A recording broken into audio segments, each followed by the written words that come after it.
Question, ये बहुत बार पूछा गया है, दूसरा क्वेश्चन करते हैं, वो भी काफ़ी आसान है।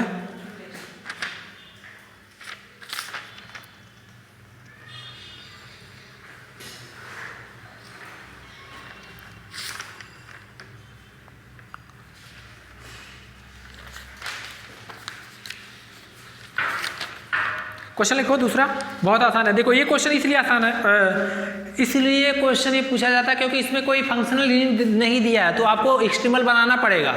इसमें कोई फंक्शनल नहीं दिया तो सबसे पहले इंटीग्रेंड बनाना पड़ेगा फंक्शनल, इसीलिए थोड़ा सा ध्यान रखना। फार्मूला पता होगा तो अपने आप बन जाएगा, कोई बात नहीं, हम बताते हैं। जल्दी जल्दी एक दो क्वेश्चन और कराना है, उसके बाद खत्म।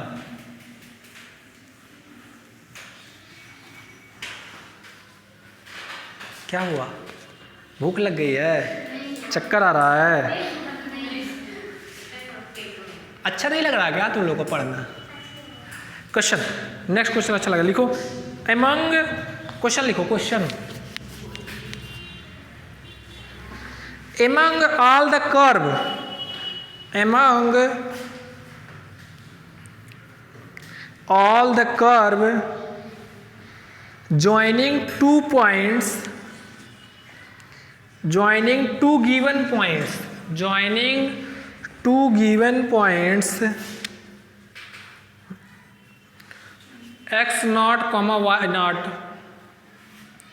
x naught comma y naught and x1 comma y1,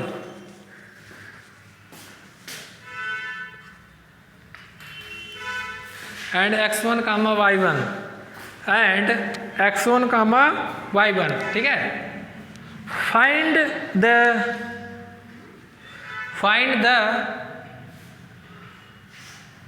one which, find the one which generate the surface, find the one which generate the surface of minimum area, of minimum area, minimum area when rotated about the x-axis, when rotated about the x-axis,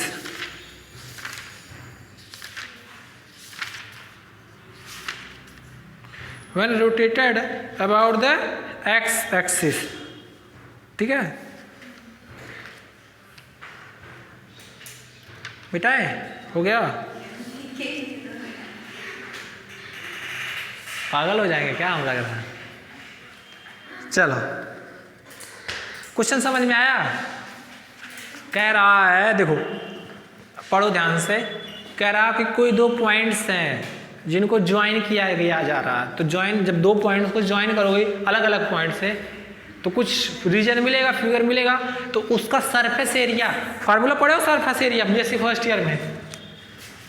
क्या होता है, अगर कोई function y बराबर F x कोई function होता है तो उसका जो सरफेस एरिया निकालते हैं इंटीग्रेशन x नॉट से लेके x1, क्या होता है 2 pi y under root 2 1 plus dy by dx का होल स्क्वायर, नहीं होता है, और इंटू dx, यही होता है, देख लेना जाके सरफेस एरिया का। अरे पढ़े होगे surface area length, BSc first year में नहीं पढ़े हो कैलकुलस?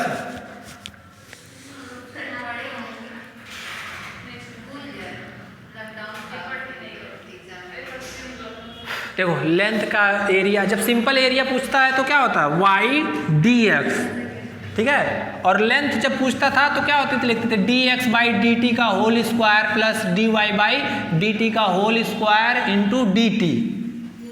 ये लेंथ का बताता है एरिया, और ये सरफेस एरिया। जैसे हम लोग 2D में एरिया फाइंड करते हैं, बट 3D में सरफेस एरिया पढ़े होगे, जो तुम्हारा स्फीयर का सरफेस एरिया होता है 4 पाई आर स्क्वायर, और स्फीयर का वॉल्यूम होता है 4/3 पाई आर क्यूब। मिटाएं। अब इसका जो फंक्शनल दिया, यही सरफेस एरिया दिया, मतलब यही तुम्हारा क्या दे दिया है, फंक्शनल। और यहाँ क्या लिख सकते हैं, dy बाई डी एक्स के जगह पे y डैश, तो ये फंक्शनल तुम्हारा जो बनेगा 2 पाई बाहर निकाल लो, ये फंक्शनल होगा y under root 2 1 plus y dash का स्क्वायर। तो लिखो, कोई बात नहीं, हम है ना, लिखो the area of surface, the area of surface, हाँ सोल्यूशन में, the area of surface of revolution, the area of surface of revolution generated by the rotating generated by the rotating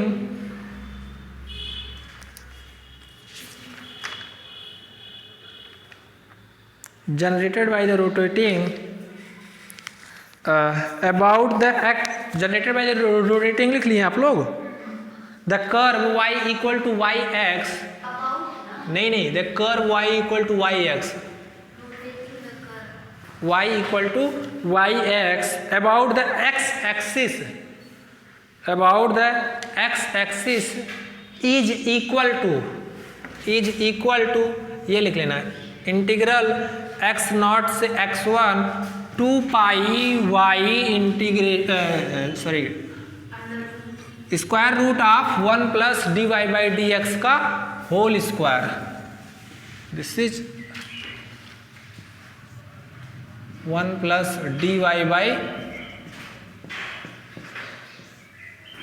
चल क्यों नहीं रहा, ठीक है, और डी एक्स तो बन गया इन्फिनिटी पे, यहां रहेगा।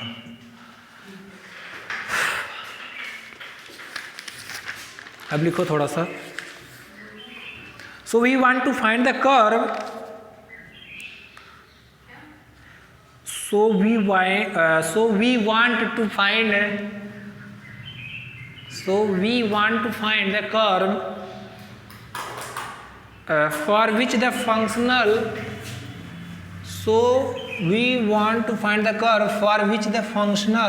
इस केस में जो फंक्शनल हो जाएगा आपका वही कांस्टेंट हटा देंगे और ये ले लेंगे x नॉट से लेके x1, ये क्या होगा y और अंडर रूट में 1 प्लस वाई डैश का स्क्वायर dx, ठीक है, इज एक्सट्रीमम, हाँ उसके बाद इज लिखने के बाद है इज एक्सट्रीमम, हो गया। अब देखो ध्यान से, ये किस पे इंडिपेंडेंट है, x पे इंडिपेंडेंट वाला हम लोग फॉर्मूला जानते हैं, सिंस लिखना, since given integrand is not depend या independent, not depend on x, therefore the Euler equation is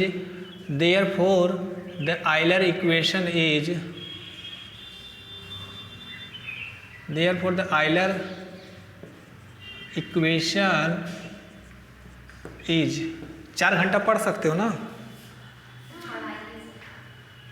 तुम लोग को कुछ मंगा खिला देंगे, पढ़ो भूख लगेगी, ठीक है। since the given इंटीग्रेंड लिख देना, यहाँ स्पेलिंग गलत है,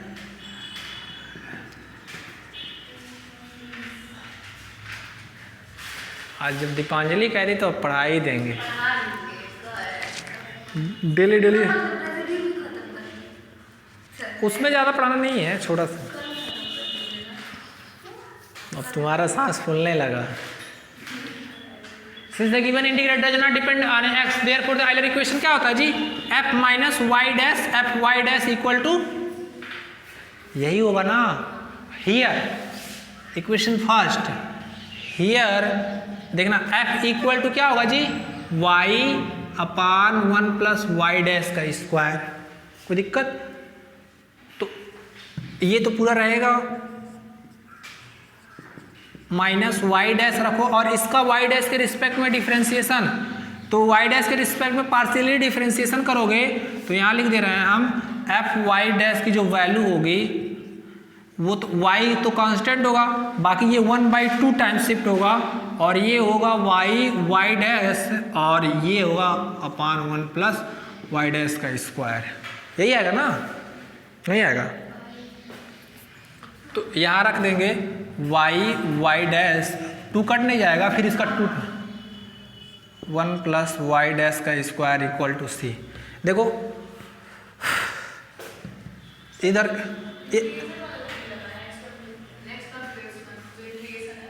क्या कौन सा इंटीग्रेशन, कहाँ नहीं लिखे हैं? एफ, यही फंक्शनल होता है। फंक्शनल कैसे लिखते हैं? ये एफ की वैल्यू 0 से लेके ए से लेके b, f x y y dash, तो अंदर वाला जो होता है वही एफ की वैल्यू होती है। हाँ, ये तो फंक्शनल की वैल्यू, लेकिन इसमें अंदर जो होगा वो एफ की वैल्यू होगी। एफ की वैल्यू लिखते हैं। यहाँ से जब एलसीएम लेंगे तो क्या होगा जी? This is 1 plus y dash का square minus y y dash का स्क्वायर, और ये क्या होगा? सी 1 प्लस वाई डैश का स्क्वायर। ये टर्म खत्म हो जाएगा ना, ये कट जाएगा, बाकी बचेगा खाली वाई।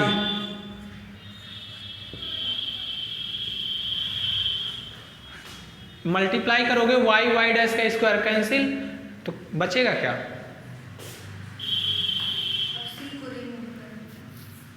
यहाँ तक हो गया। चलो, इसमें कोई इनिशियल कंडीशन नहीं दिया है तो इसमें कांस्टेंट की वैल्यू नहीं निकालना है। जब भी इनिशियल कंडीशन देगा तो कांस्टेंट की वैल्यू निकाल के हमको कांस्टेंट की वैल्यू निकालना रहेगा, तब एग्जैक्ट जो वैल्यू निकलेगी वही आंसर में रखना पड़ेगा। मिटा जी, आसान है कि नहीं? आंसर वाई एक्स की वैल्यू निकालना है ना, वाई डैश में थोड़ी रहेगा। बेवकूफ़, हमेशा y की वैल्यू निकालना है, तो यहाँ y डैश टर्म नहीं आना चाहिए। अब देखो क्या करेंगे, दोनों तरफ स्क्वायर करेंगे।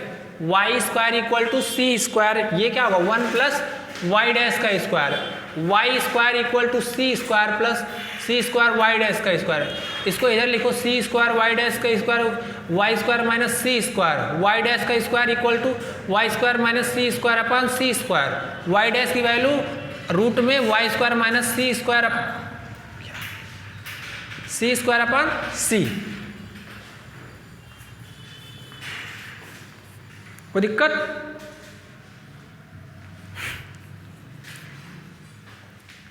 और मिटा रहे हैं।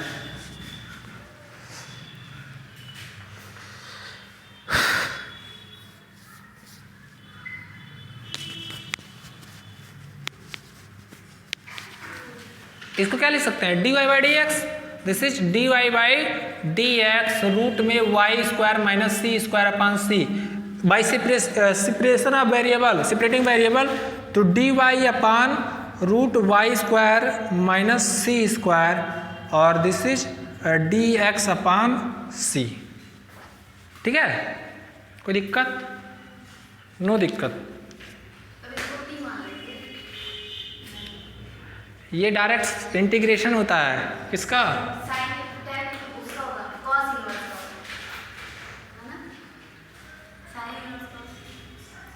बेटा जी, सी को भी इधर शिफ्ट कर दो, लो तब सही रहेगा।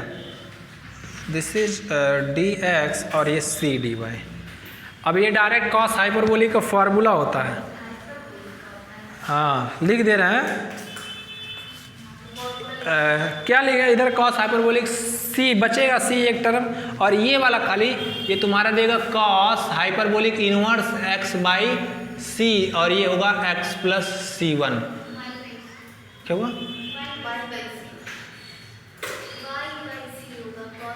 हाँ, वाई बाई सी, तो सी से उधर डिवाइड करोगे तो cos hyperbolic inverse y by c, ये क्या होगा? X plus c one upon c को इधर भेज दिए हैं, और ये क्या होगा? कॉस हाइपरबोलिक उधर शिफ्ट करो तो y by c equal to cos hyperbolic x plus c one by c, और तो y equal to c cos hyperbolic x plus c one by c. BSc में पढ़े हो गए, कुछ कैटेनरी का इक्वेशन मिल गया, कॉमन कैटेनरी।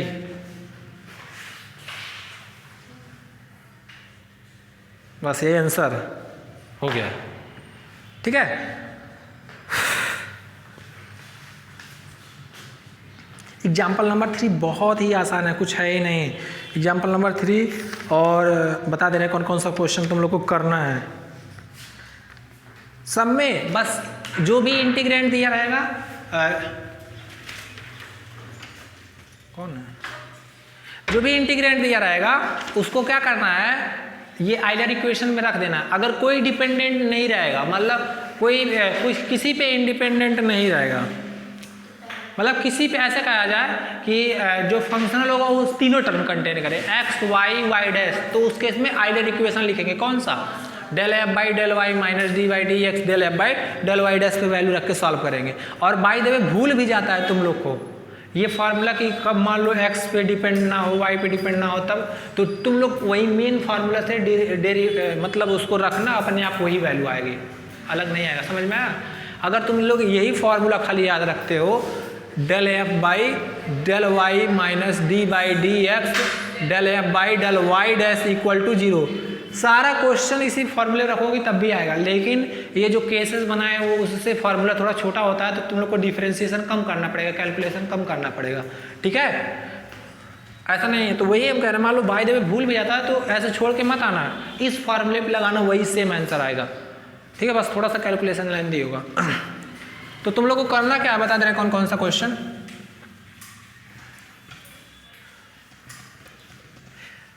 एक्सरसाइज कर लेना, बहुत आसान है, कुछ है नहीं। एक्सरसाइज के क्वेश्चन सिंपल है, ये तो लेंदी पूछा गया। सिंपल ऐसा तुमको एक्सटर्नल दिया रहा है, एक्सरसाइज में दिया है, एक्सटर्नल देखते ही तुम लोग आंसर बता दोगे। हकीकत में एकदम खिलवाड़ किया है। लेकिन एग्जाम्पल नंबर 3 इम्पॉर्टेंट है, ये जो इम्पॉर्टेंट है उसको एग्जाम्पल नंबर 3 और एग्जाम्पल नंबर 5 पढ़ लेना। इसमें दिया है सिंपल, बस जैसे कराएं वैसे करना है। ठीक है, तो तुम लोग कर लेना example number 3 example number 5। Exercise का एक क्वेश्चन पूछा है, उसको मतलब 1-2 क्वेश्चन पूछा है तो उसको अपने हिसाब से कर लेना। ठीक है, एक्सरसाइज में जो तुम लोग सॉल्व कर पाओ, एक्सरसाइज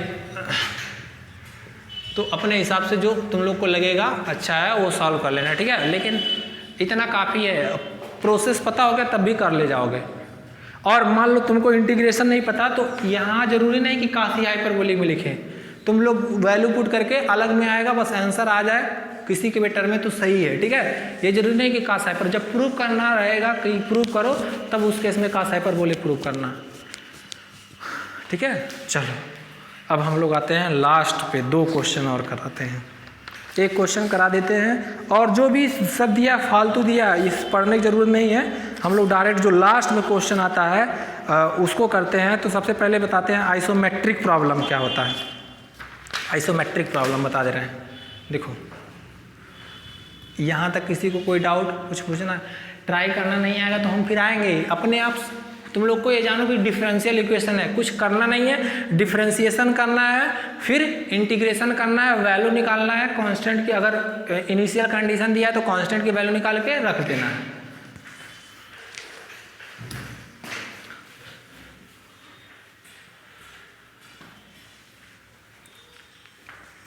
चलो अब देखो ध्यान से, आइसोमेट्रिक प्रॉब्लम, इससे 2 क्वेश्चन है, खाली 2 क्वेश्चन, उसके बाद बुक ही खत्म हो गया। ठीक है, तो एक क्वेश्चन हम करा देते हैं, एक क्वेश्चन तुम लोग खुद से कर लेना। नहीं कर पाओगे सेम उसी तरह है तो नहीं होगा तो हम बता देंगे, उसके बाद ये CA भी कंप्लीट हो जाएगा। आइसोमेट्रिक प्रॉब्लम होता क्या है बता दे रहे हैं। अब 2 फंक्शनल दिया रहेगा, मान लो एक फंक्शनल दिया रहे IY, क्या दिया रहे IY, ये कुछ ऐसे होगा AB, ये मान लो F1 x y y dash dx। ठीक है, ये f मान लो एक फंक्शनल है और मान लो एक दूसरा फंक्शनल है jy।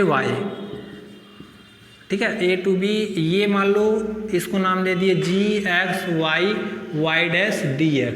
ठीक है, तो अब हम लोग क्या करेंगे, आइसोमेट्रिक प्रॉब्लम सॉल्व करने के लिए पहले वाला फंक्शनल f लिखेंगे।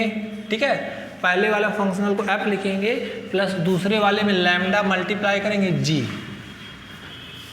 इसका f और इसका लैम्डा के साथ g। अब ये टोटल फंक्शन को रिप्लेस कर देना f से, कैपिटल मतलब अगर इसको मान लेना g या h मान लो, कुछ भी नया नाम दे दो h, तो अब सही है h प्लस लैम्डा g और इसी को क्या लिख लेना f।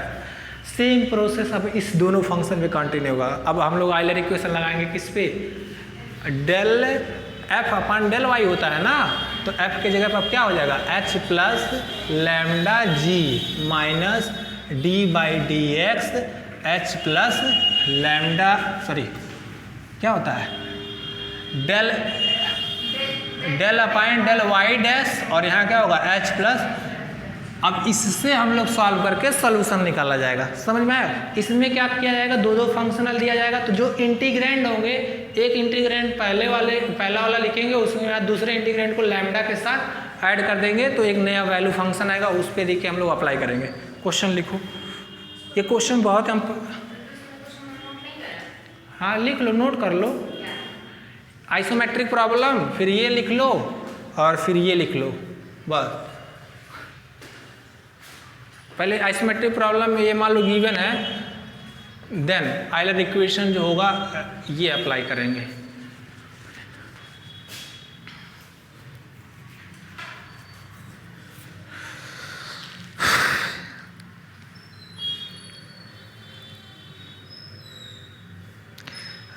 लैम्डा चाहे लो चाहे ना लो, लैम्डा की वैल्यू वैसे भी हट जाती है, तो उससे कोई दिक्कत नहीं है।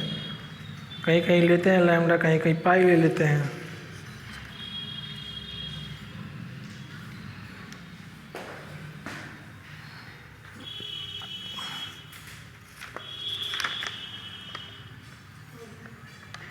हो गया जी।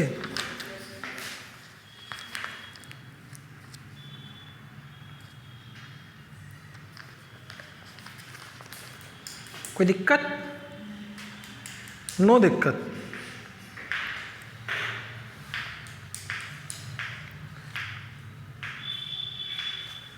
दो क्वेश्चन पूछा गया, दोनों इंपॉर्टेंट है अपने आप में।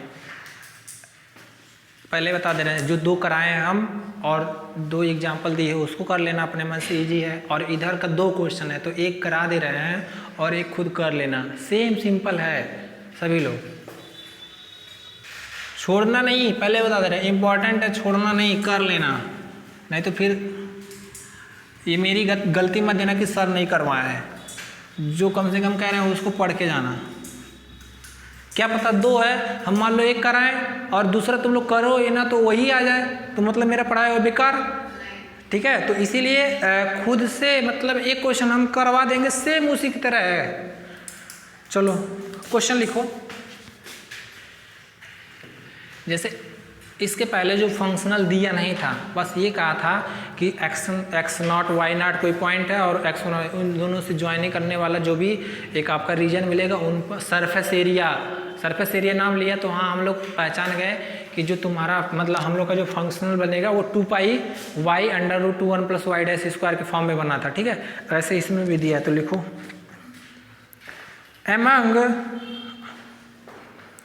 among all the curve, दोनों इंपॉर्टेंट है, very very important, very very important question लिखवा ही दे रहे हैं भाई, चलो बोल ही दे रहे हैं। among all curve of length L,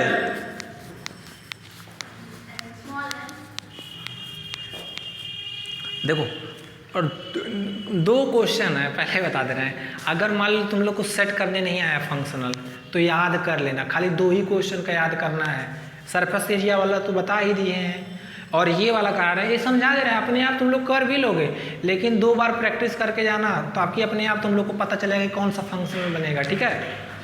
तो लिखो among all curve of length L, small l है, small l, in the upper half plane passing through the point in the upper half plane HALF, upper half plane passing through the point minus a,0 मतलब x axis की बात कर रहा है, -a,0 and a comma 0 हो गया। Find the one which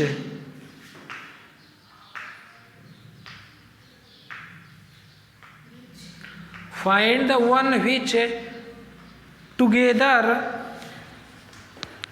find one which together with the interval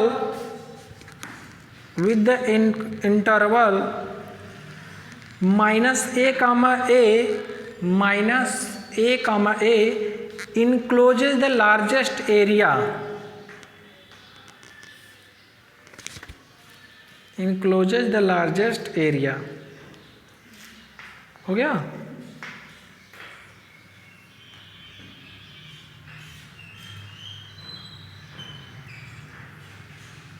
मिटाए,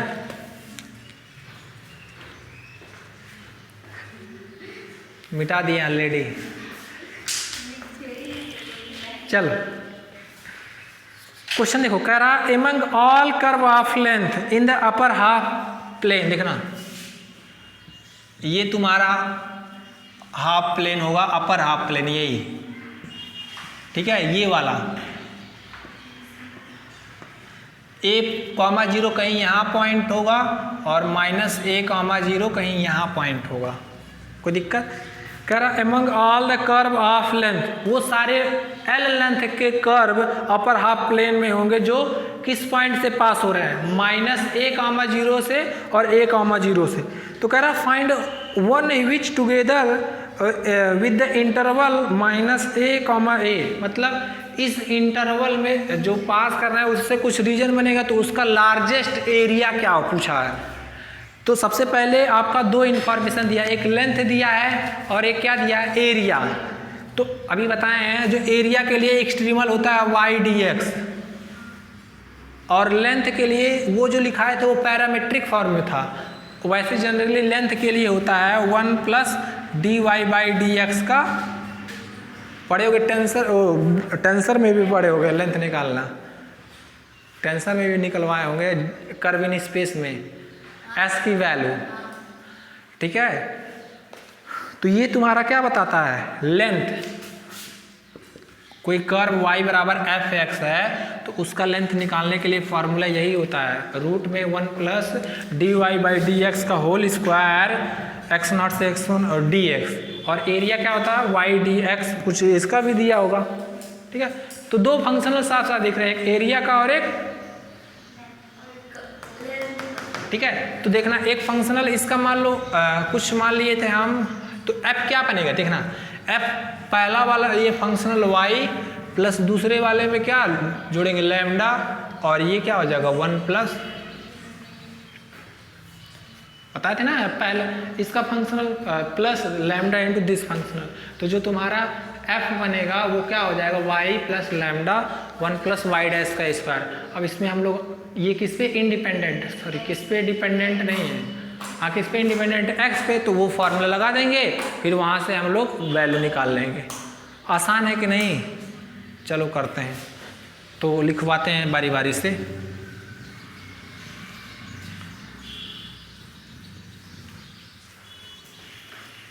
तो लिखो we are looking for the function, we are looking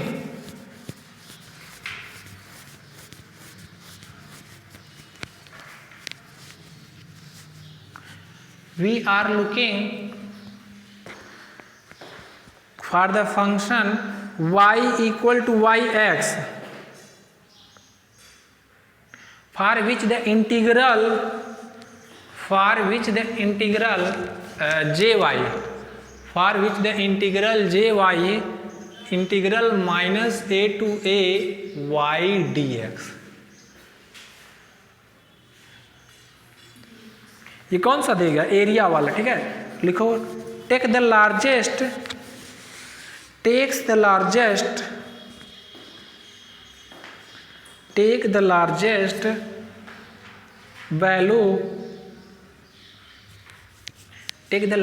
value subjected to the condition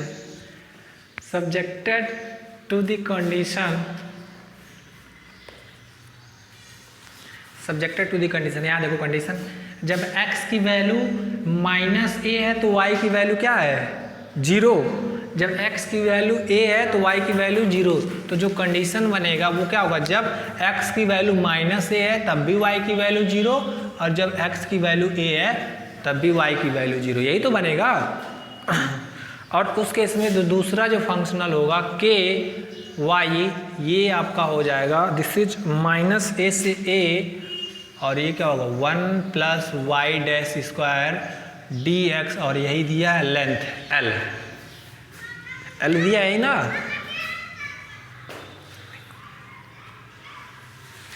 हो गया। 10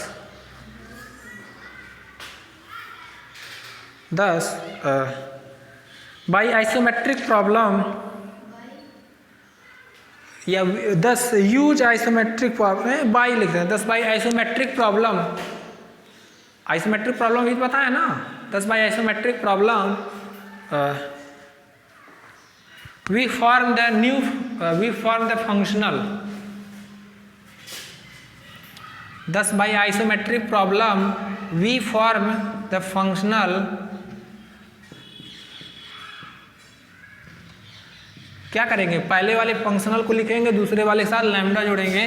तो देखो दोनों में सेम लिमिट है, और यहाँ क्या होगा y + लैम्डा √2 1 + y² dx। ठीक है। हियर इंटीग्रैंड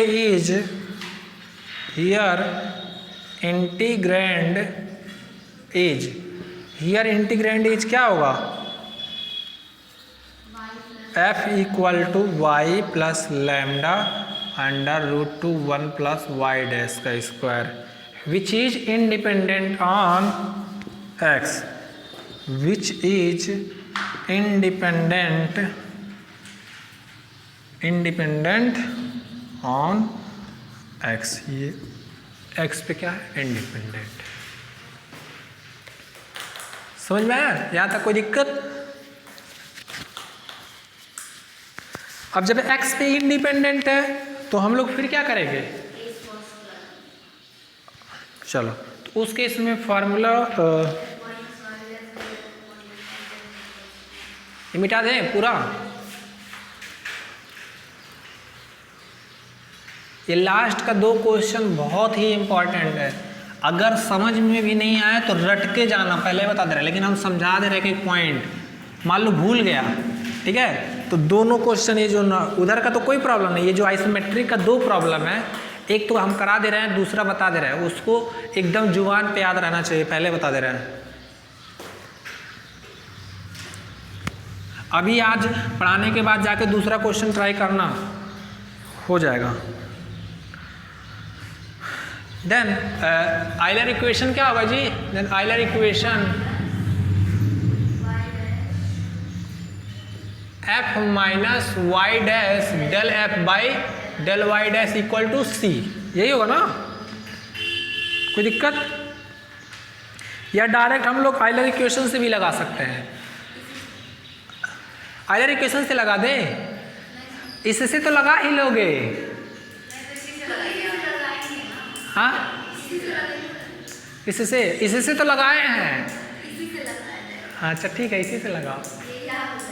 हाँ चलो लगाओ, देखो क्या आएगा, सॉल्व करो, रख के जल्दी से। अरे भाई रखो,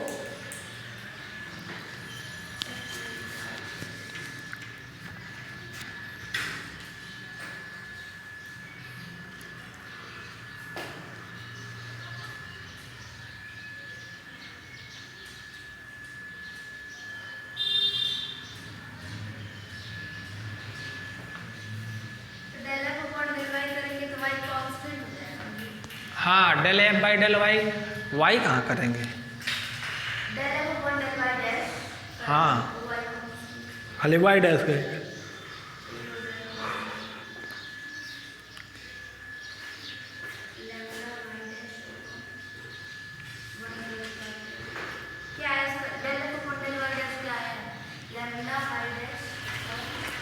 del f by del y करेंगे, क्या करेंगे, del f by तो ये तो 0 आ जाएगा, प्लस ये लैम्डा, और ये क्या हो जाएगा वाई डैश अपान √1 प्लस, अब रखोगे तो क्या आएगा,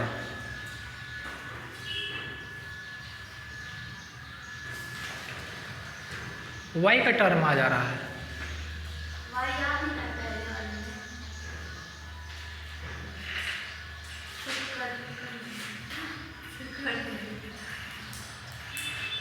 हुआ जी?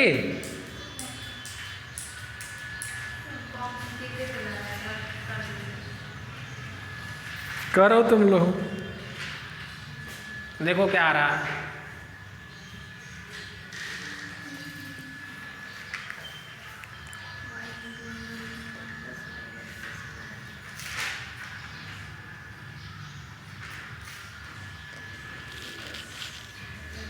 देखो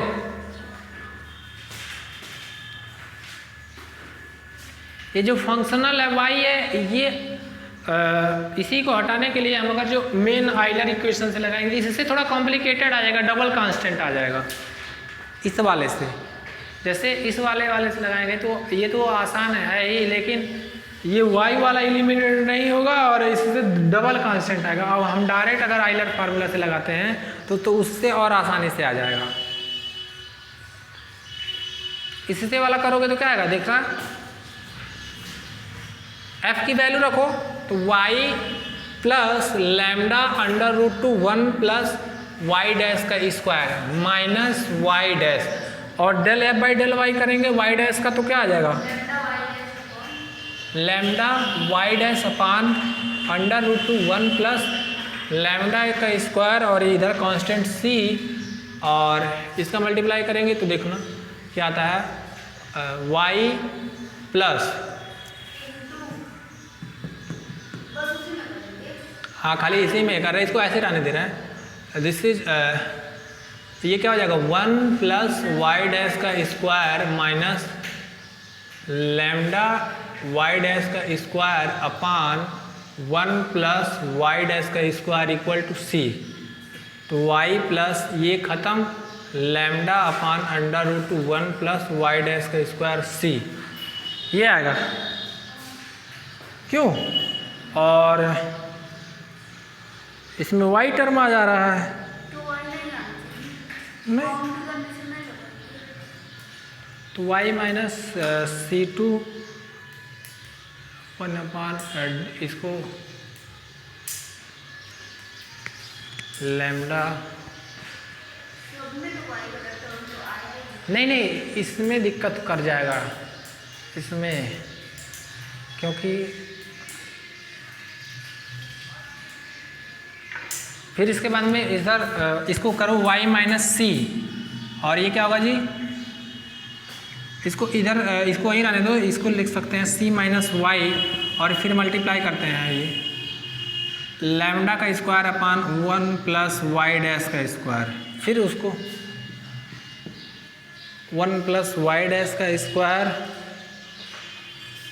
1 प्लस वाई डैश का स्क्वायर, ये lambda square upon y minus c का स्क्वायर, और y डैश का square equal to lambda square upon y minus c का स्क्वायर माइनस 1। तो क्या आ जाएगा, लेंदी आ जा रहा है क्यों, लैम्डा स्क्वायर माइनस सी, चलो एक मिनट रहने दो, इससे कॉम्प्लिकेटेड आ जा रहा, तो डायरेक्ट हम लोग आइलर इक्वेशन ही लगाएंगे, देखो उससे क्या मिलता है। फिर ये y के टर्म में बढ़ता जाएगा,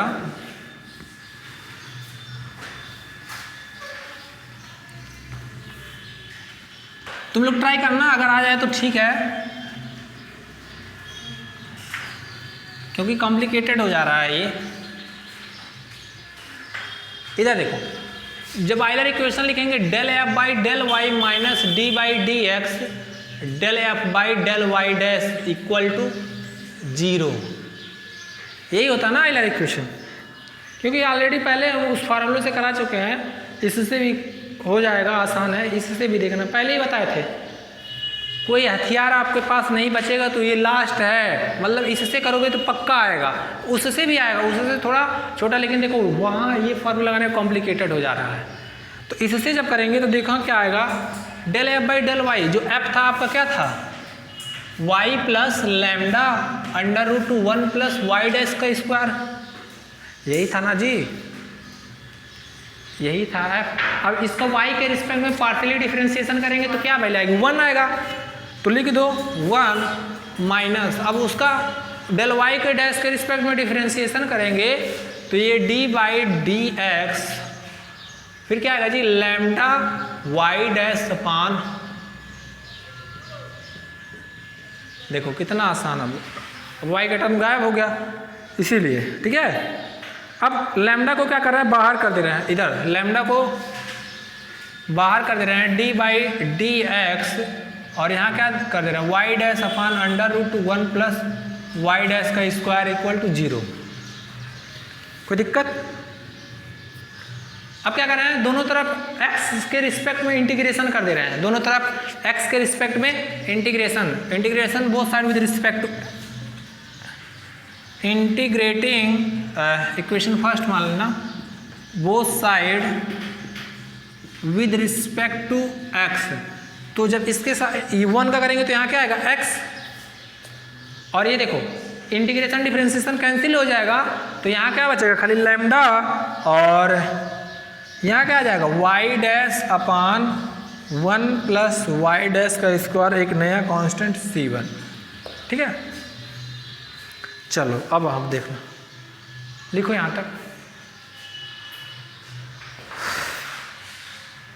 क्या हुआ, ये तो बचेगा, ये इंटीग्रेशन करेंगे तो यहाँ x और इसका इंटीग्रेशन डिफरेंशिएशन समाप्त हो जाएगा तो एक नया कांस्टेंट आएगा c1।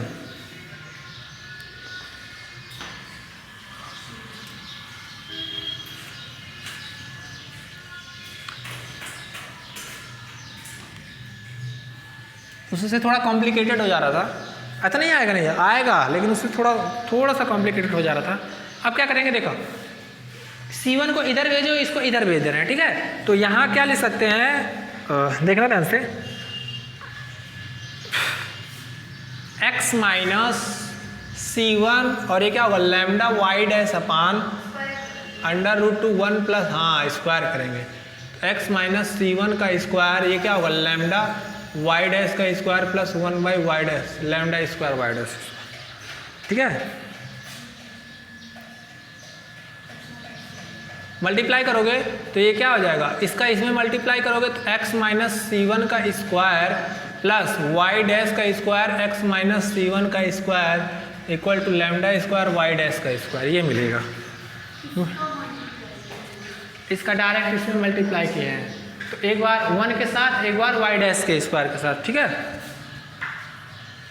अब देखना नेक्स्ट टर्म क्या आएगा, सब में वाई डैश स्क्वायर, इसको इधर भेजो और उसको उधर ही रहने दो, क्योंकि हमको वाई डैश एक्स स्क्वायर की वैल्यू चाहिए। देखना क्या कर रहे हैं, इसको इधर ही रहने दे रहे हैं, x माइनस C1 का स्क्वायर वाई डैश को इधर भेज दे रहे हैं, तो lambda square y dash square minus y dash का स्क्वायर x माइनस C1 का होल स्क्वायर, तो x माइनस C1 का स्क्वायर, और देखो दोनों तरफ वाई डैश स्क्वायर कॉमन करेंगे, ये क्या होगा, lambda square minus x minus C1 का स्क्वायर, फिर वाई डैश स्क्वायर की वैल्यू x माइनस C1 का square upon lambda square minus x minus C1 का स्क्वायर, फिर वाई डैश क्या होगा, x minus C1 upon, positive sign लेना है खाली, लिख लो this is lambda square minus x minus, अब फिर क्या करेंगे, इंटीग्रेशन कर देंगे, y की वैल्यू निकल जाएगी।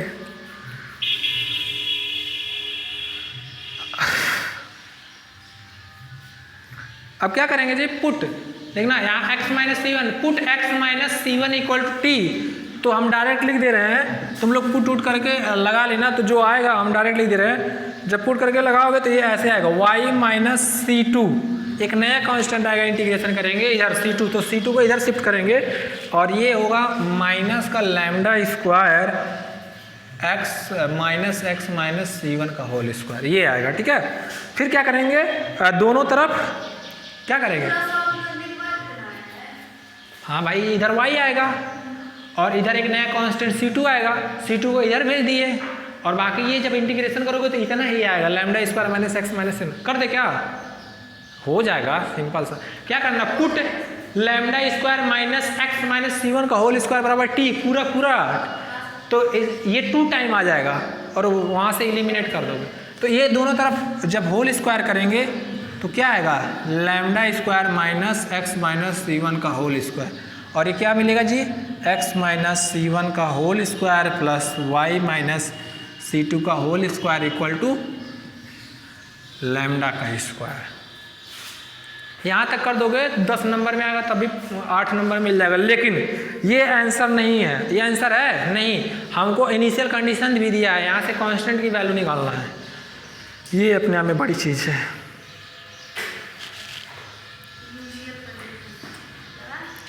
यहाँ से सबका वैल्यू, C1 का वैल्यू निकालना है, C2 का वैल्यू निकालना है और लैम्डा भी। आइसोमेट्रिक प्रॉब्लम में जो लैम्डा लेते हैं हमेशा उसको हटाना रहता है, पहले बता दे रहे हैं। तो लैम्डा की वैल्यू निकालना रहेगा, जब x बराबर माइनस है तो y की वैल्यू 0। अब इनिशियल कंडीशन लेंगे, चलो लेते हैं।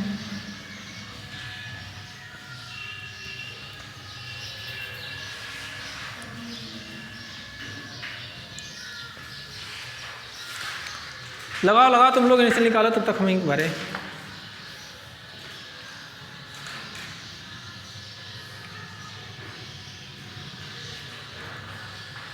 देखो क्या आता है,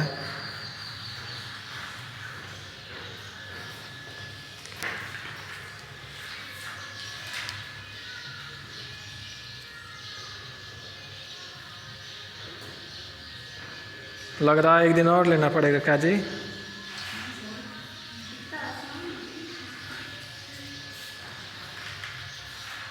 क्या कर रहे हो,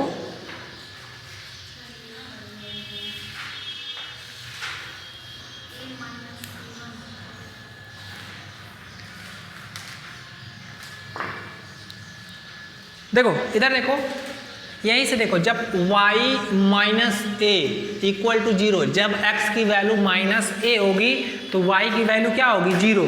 तो जब रखो x की वैल्यू माइनस ए तो यहाँ क्या होगा जी, माइनस ए माइनस C1, तो ये क्या हो जाएगा, a प्लस C1 का होल स्क्वायर प्लस C2 का square equal to lambda. C1 की वैल्यू 0 आएगी, नहीं, हाँ आई तो है, सही है, क्या बात है, वाह, चलो निकाल लिए constant. I am proud of you. बताएंगे लैम्डा के लिए। देखो C1, अब जब x बराबर ये कंडीशन मिला, इसको इक्वेशन फर्स्ट, कितना आपको एक भी इक्वेशन माना गया था क्या, तो इसको माना गया था ना एल की वैल्यू, इसी को इक्वेशन फर्स्ट मान लो और इसी को इक्वेशन सेकंड। चलो अब देखना ध्यान से, जब y a की वैल्यू 0 तो उस केस में a माइनस सी का होल स्क्वायर प्लस C2 का स्क्वायर इक्वल टू, इक्वेशन क्या होगा जी, घटा दो, जब घटाओगे तो क्या आएगा जी, सब्ट्रैक्टिंग इक्वेशन ऐसे 3 माइनस 2 करो तो क्या होगा, a प्लस C1 का whole square minus a minus C1 का होल स्क्वायर इक्वल टू 0, क्योंकि ये कट जाएगा और यहाँ से क्या हो जाएगा, ये जब सॉल्व करोगे तो C1 इक्वल टू आगा 0। कहाँ, हाँ C1 इक्वल टू 0 उसमें पुट कर दो, तो जो C2 आएगा, जब C1 इक्वल टू 0 पुट करोगे, put C1 equal to 0 in 2, तो C2 ये क्या हो जाएगा, a square plus C2 square बराबर लैम्डा स्क्वायर। ठीक है, a square plus C2 square equal to lambda square, equation number 4।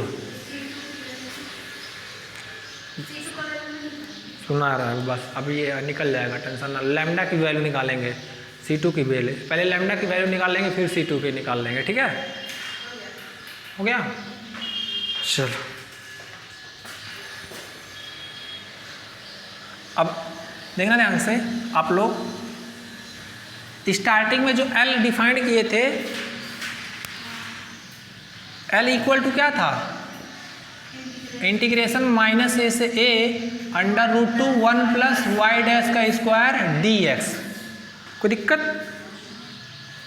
तो L बराबर माइनस ए से ए, वाई डैश की वैल्यू क्या निकली थी, वाई डैश की देखो चेक करो, x minus C1 upon under root 2।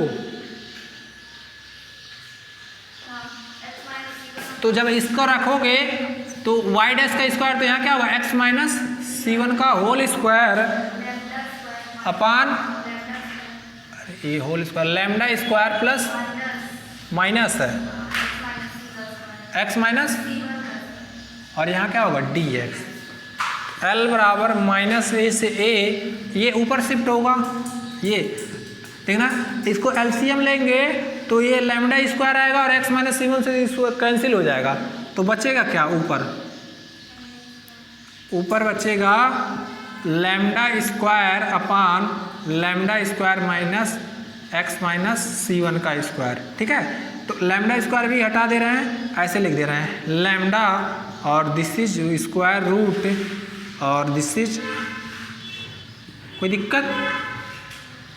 अब फिर C1 की वैल्यू क्या निकली थी, तो माइनस ए से ए रख दो, तो लैम्डा अपान ये क्या मिल गया, lambda square minus x square d x.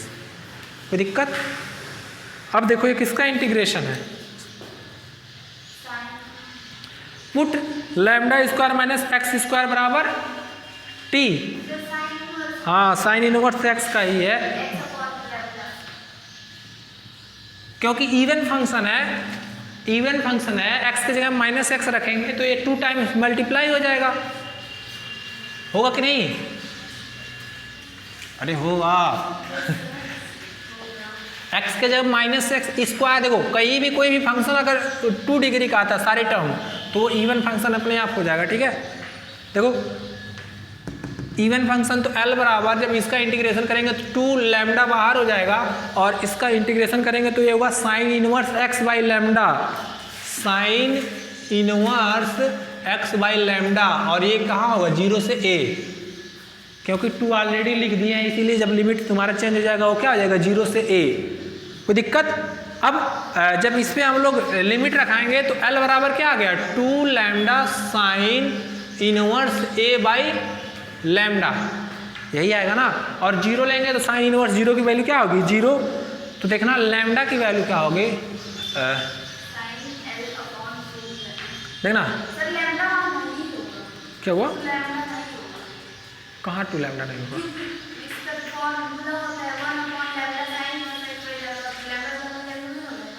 कहाँ 2 लैम्डा नहीं रहेगा, अरे बेवकूफ़, इधर देखो तुम लोग उल्टा पढ़े हो, इधर देखो, अगर इंटीग्रेशन है a square minus x square d x, तो इसका जब इंटीग्रेशन करोगे ना तो 1/a नहीं आता है, खाली साइन इनवर्स एक्स बाई, ये tan में आता है खाली। ठीक है, खाली tan वाला देता है 1/a। अब देखो इसको क्या कर रहे हैं, L/2 लैम्डा, और ये क्या होगा जी sine inverse a by lambda, sine को इधर भेज रहे हैं, a बाई लैम्डा की वैल्यू क्या होगा, साइन L अपान 2 लैम्डा, पलट दो लैम्डा बाई a, जब इधर पलटोगे तो क्या हो जाएगा कोसेक L बाई 2 लैम्डा, तो लैम्डा बराबर क्या आ जाएगा a cosec L by 2 lambda.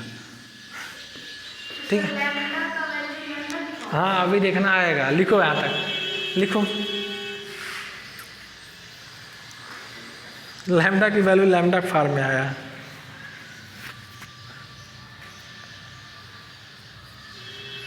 Lambda eliminate नहीं होगा, लैम्डा रहेगा, बस हम लोग को C2 एलिमिनेट करना है जी।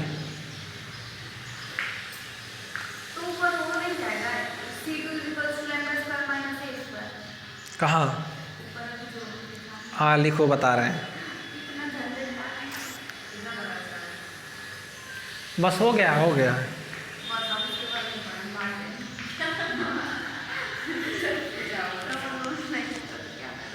क्या हुआ? समझ में नहीं आएगा तो क्या फायदा? समझ में नहीं आ रहा है? अब आ रहा है, अब नहीं अब नहीं। इसके बाद नहीं समझ में आएगा।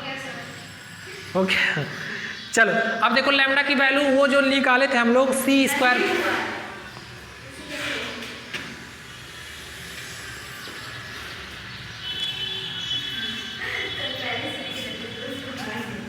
बेटा इधर का देखो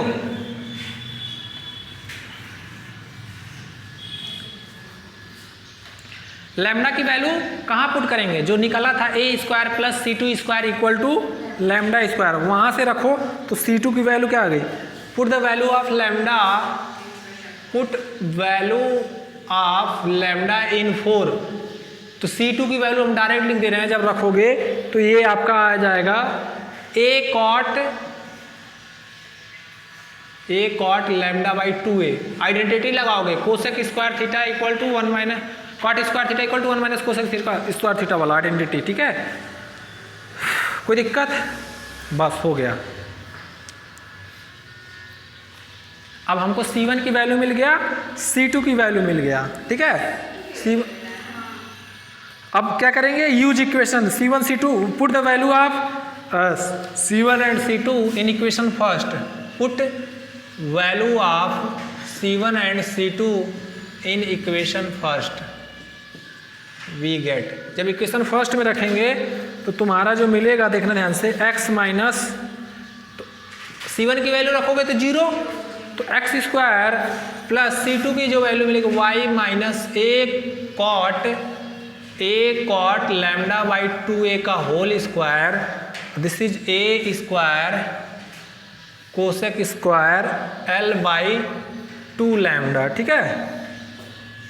और इसी को जब सॉल्व करोगे जब सॉल्व करोगे तो ये आ जाएगा minus 2ay cot l by 2 lambda equal to a square, और यही आपका रिक्वायर्ड सोल्यूशन हो गया। हाँ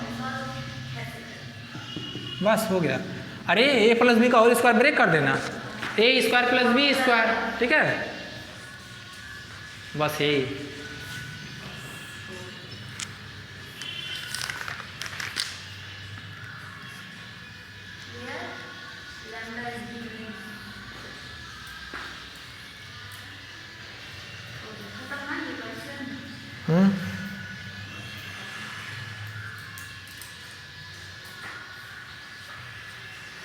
मिटाए?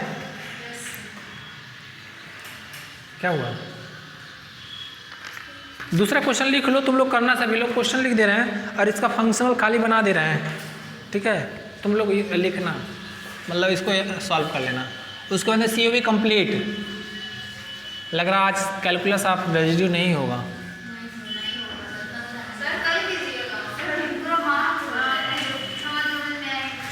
मेरे पास टाइम नहीं है ना, तुम लोग को नहीं पता।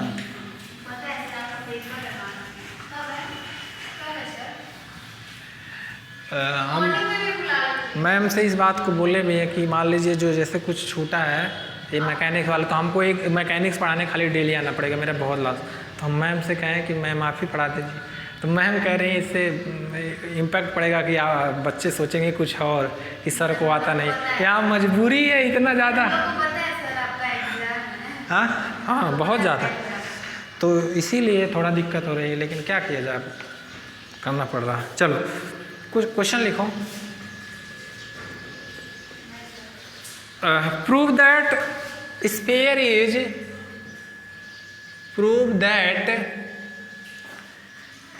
Is solid. स्फीयर ये 100% इंपॉर्टेंट, इसके पहले वाला 100% दोनों लिख देना, ठीक है? वेरी वेरी इंपॉर्टेंट, दिख रहा है? Prove that the sphere is solid, sphere is the solid, sphere is the solid of revolution,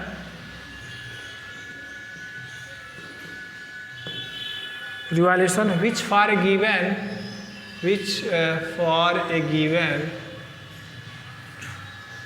surface area. फिर देखो क्या गया, हाँ, हैज मैक्सिमम वैल्यू।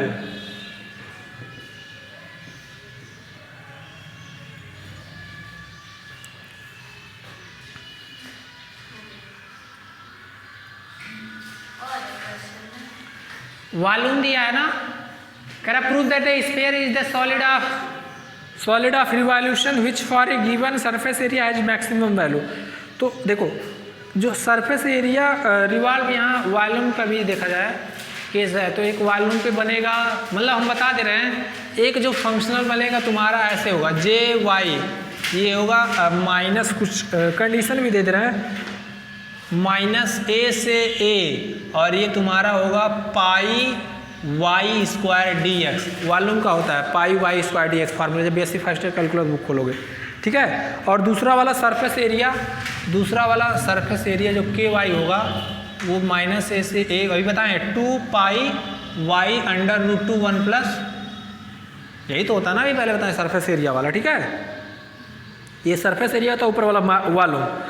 अब इन दोनों को मिलाएंगे, एक नया कांस्टेंट कुछ करेंगे नहीं, यही जो कांस्टेंट है 2 पाई यही लेके चलेंगे हम लोग। लैम्डा, पहले लैम्डा एक कांस्टेंट वैल्यू था ना, बस इसमें क्या करोगे तुम लोग एफ जो लेना, ऐसे मिलाएंगे हम लोग, तो एफ जो ले लेना तुम लोग ये ऐसे ले लेना दिस, इसका वाई स्क्वायर ले लेना, और लैम्डा जोड़ते हैं तो लैम्डा की जगह 2 पाई ही ले लेना, और ये बाकी सारा। अब जहाँ यहाँ लैम्डा था यहाँ 2 पाई फिक्स वैल्यू ले लिया, ठीक है, इसके पहले वाला, तो बस अपने आप हो जाएगा। अब इसी पे काम करना, ठीक है। पहले बता देना, ध्यान में रट लेना, याद कर लेना इन दोनों का। हाँ, सॉलिड रिवॉल्यूशन तो वॉल्यूम देगा, सॉलिड जब रिवॉल्यूशन करेंगे तो वॉल्यूम बताएगा, तो वॉल्यूम के लिए वो फार्मूला होता है, और सरफेस एरिया के लिए ये, ठीक है। क्या हुआ, तो ये COB